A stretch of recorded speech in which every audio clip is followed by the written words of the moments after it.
สบายดีมื้อนี้มาพบกับ2ทีอีกเนาะตอนนี้2ทีอยู่คาดดำเนาะแล้วก็มื้อนี้2ทีมารับลูกค้าผู้นึงอยู่ใกล้ๆนี่ล่ะสิไปเบิ่งคอนโดก็คือลาวีโฮเทลอพาร์ตเมนต์แต่2ทีอยากลมเกี่ยวกับเรื่องคอนโดอพาร์ตเมนต์แล้วก็วิลล่า2ทีเห็นได้ว่าอยู่ในคอนหลวงจังซี่นะมีหลายๆคอนโดหลายๆวิลล่าหลายๆคอมมูนิตี้ที่ว่าไปบ่รอดก็คือว่าธุรกิจไปบ่รอดจังซี่นะแล้วฉะนั้นถ้าหากเขาเป็นคนนึงที่ว่ากำลังชอบซื้อคอนโดวิลล่าอพาร์ตเมนต์อยู่ใส่กะยาอยู่นครหลวงควรระวังที่สุดก็คือว่าเขาซื้อตัวที่ว่า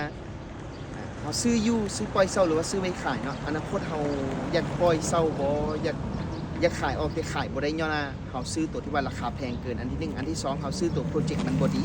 อันที่3แล้วก็สถานที่บ่ดีอันที่4ก็คือเขาไปซื้อได้ตัวโปรเจกต์คือโปรเจกต์มันเก่าอยู่แล้วแล้วก็มันตกค้างที่ขายบ่ออกจังซี่แล้วนะแล้วก็ตัวนี้เป็นข้อที่ว่าเขาควรระวังที่สุดแต่ถ้าเจ้าเป็นคนนึงที่ว่ากำลังชอบซื้อเนาะคอนโดวิลล่าอพาร์ตเมนต์อยู่นครหลวงนี่กันติดต่อหา2ทีได้2ทีสิพาไปเบิ่งได้หลายคอมมูนิตี้หลายๆคอนโดหลายวิลล่าเนาะแล้วก็เลือกตัวที่ว่าดีที่สุดราคาดีสถานที่ดีแล้วก็อนาคตที่ว่าเฮาอยู่ปี1 2 ปี 3 ปีเฮาบ่อยากอยู่แล้วเฮาขายออกได้เนาะเอาขอบใจหลายๆที่ต่อ2ทีเด้อ